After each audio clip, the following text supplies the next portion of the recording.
اگر آپ چینل پر پہلی بار آئے ہیں تو ابھی سبسکرائب کر کے بیل آئیکن پریس کریں اور رہیں باخبر۔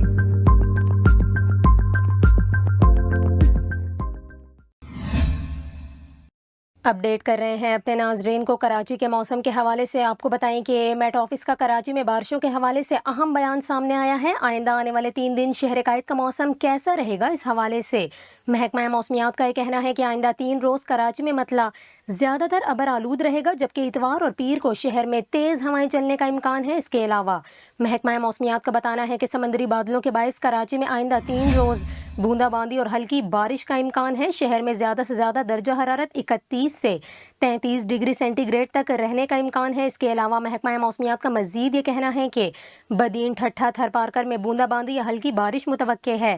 محکمہ موسمیات کے مطابق سندھ کے بیشتر مقامات پر موسم گرم اور مرطوب رہنے کا امکان ہے۔ آپ کو یہاں پر یہ بھی بتائیں، محکمہ موسمیات کا یہ کہنا ہے کہ صوبہ پنجاب میں 7 اگست تک بارشوں کا سلسلہ جاری رہے گا۔ اس دوران پنجاب کے مختلف اضلاع میں طوفانی بارشیں ہوں گی، جس کے باعث نشیبی علاقے زیر آب آنے کا خدشہ ہے، جبکہ کچھ شہروں میں اربن فلڈنگ کا بھی خدشہ ہے۔